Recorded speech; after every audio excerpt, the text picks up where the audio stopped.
आज के इस एपिसोड में हम लोग बात करेंगे रवि तेजा की लाइफ टाइम करियर में अभी तक की उनकी सबसे ज्यादा कमाई करने वाली फिल्म क्रैक के बारे में। साथ ही इस फिल्म की पूरी कहानी को सीन बाय सीन करके हिंदी में डिस्कस करेंगे, क्योंकि हम में से कई सारे लोग ऐसे हैं जो इन फिल्मों को लैंग्वेज बैरियर के कारण नहीं देख पाते, और किसी तरह करके हम देख भी लेते हैं तो उतना अच्छा से समझ नहीं पाते जितना कि हम एक डब मूवी या कोई हिंदी भाषी फिल्म को समझ लेते हैं।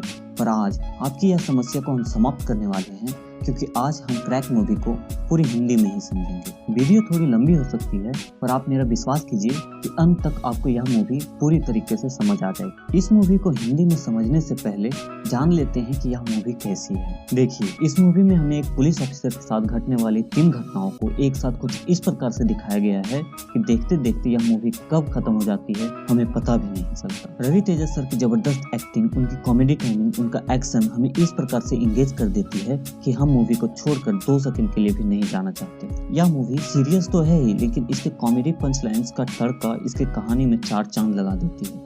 आपको पता भी नहीं चलेगा कि आप कॉमेडी मूवी देख रहे हो या सीरियस। इस मूवी में हर एक्टर्स की परफॉर्मेंस सुपर्ब थी, चाहे कोई बच्चा हो या बूढ़ा, हीरो हो या विलन, आतंकवादी का रोल हो या पुलिस वाले का, सभी ने अपने कैरेक्टर्स को बहुत ही निष्ठापूर्वक निभाया है। श्रुति हसन ने भी इस मूवी में अच्छा काम किया है। इस मूवी के म्यूजिक का तो मैं क्या ही बात करूं, वो तो आउटस्टैंडिंग है, और इसके गाने तो आपको समझ में नहीं आएंगे, फिर भी आपका मन करेगा कि बस इसको सुनते जाएं।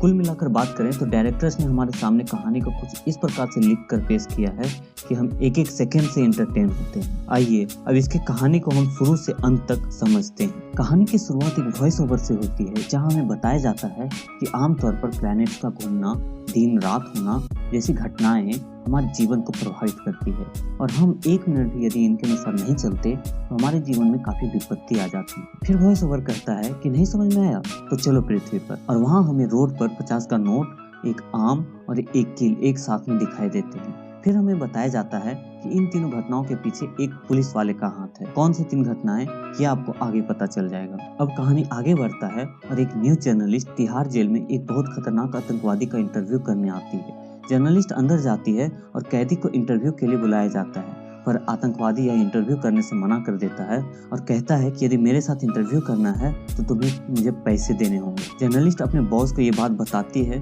और उसका बॉस ऑर्डर दे देता है कि जितना पैसा मांगे उसे दे दो, पर इंटरव्यू खत्म करो। जब उससे पूछा जाता है कि कितना पैसा चाहिए, 5 लाख, 50 लाख या 50 करोड़, तब वह कहता है कि मुझे सिर्फ 50 रुपये चाहिए। सब हैरान हो जाते हैं।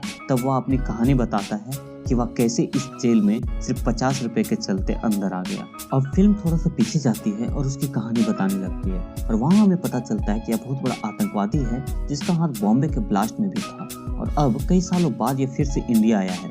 इस बात का पता गवर्नमेंट को चल जाता है और उसका पासपोर्ट सीज कर दिया जाता है। अब नकली पासपोर्ट बनाने के लिए उसके साथी अप्लाई कर देते हैं, और इसके लिए उसे एक घर रेंट पे लेना होता है पासपोर्ट वेरिफिकेशन के लिए। पर जब वो लोग घर लेने के लिए निकलते हैं और जिस घर को वो लेना चाहते हैं उस घर का मालिक सिर्फ 50 रुपए के चलते अपना घर उन लोगों को नहीं देता है। फिर मजबूरन उन लोगों को उस घर के सामने वाला घर रेंट पे ले लेना पड़ता है। फिर जब पुलिस वेरिफिकेशन के लिए ये लोग पुलिस स्टेशन जाते हैं, तब उन लोगों को पता चलता है कि जिस एरिया में उसका घर है वह इस स्टेशन के अंदर नहीं, दूसरे पुलिस स्टेशन के अंदर आता है। तब ये लोग पुलिस वेरीफाई करवाने के लिए दूसरे स्टेशन जाते हैं, और यह स्टेशन रवि तेजा का होता है, और उसी समय एंट्री होती है रवि तेजा की। फिर हमें थोड़ी देर रवि तेजा की फैमिली स्टोरी दिखाई जाती है कि इनकी फैमिली कितनी खुशी से जी रहे होते हैं। अगर आप इनकी फैमिली ड्रामा को देखेंगे तो आप सच में बहुत ही आनंदित हो जाएंगे। खास तौर पर रवि तेजा और उसके बेटे के बीच का जो संबंध है, जो सीन है, वो सचमुच बहुत ही बढ़िया है। अब इनकी फैमिली ड्रामा को पीछे छोड़ते हुए कहानी आगे बढ़ती है,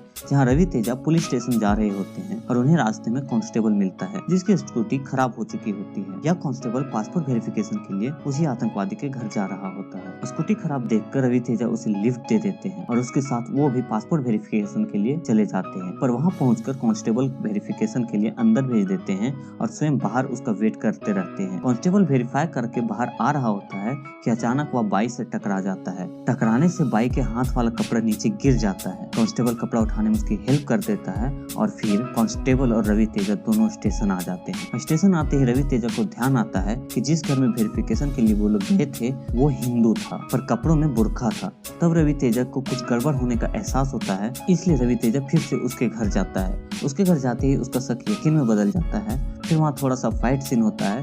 फिर उसको अरेस्ट करके पुलिस स्टेशन में 3rd डिग्री टॉर्चर दिया जाता है। जब तक वह उसको अरेस्ट किया था तब तक रवि तेजा को पता नहीं होता है कि जिसको इसने अरेस्ट किया है वह इंडिया का मोस्ट वांटेड क्रिमिनल है। जब एसीपी आके बताते हैं तब जाके उसे पता चलता है। फिर ये दोनों मीडिया के साथ इंटरेक्शन करते हैं और कहानी फिर से तिहाड़ जेल में इंटरव्यू वाली जगह आ जाती है। अब इंटरव्यू वाली मैडम उससे पूछती है कि तुम उसका क्या करोगे। तब वह जवाब देता है कि मैं उसे मार दूंगा।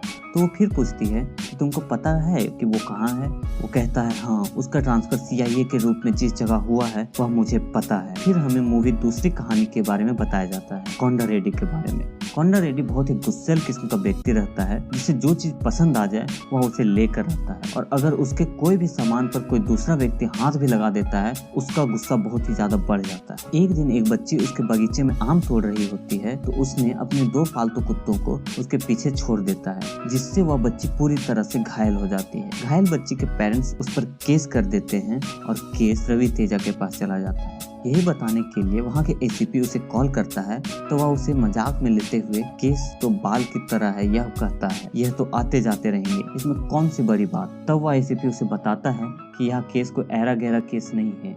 इस केस को जो खास बनाती है वह इसके इन्वेस्टिगेशन ऑफिसर है और अगर उस ऑफिसर के बारे में जानना है तो सेंट्रल जेल में जाकर एक कैदी के पास मिलो। कोंडा रेड्डी उस कैदी से जाके मिलता है। वहाँ जाके उसे पता चलता है कि वह कैदी कोई मामूली चोर या डकैत नहीं, अपने समय का बहुत बड़ा राउडी रहता है जिसने अभी तक 30 से ज्यादा मर्डर किए हैं। पर उसकी एक कमजोरी भी थी, वह थी उसकी बेटी।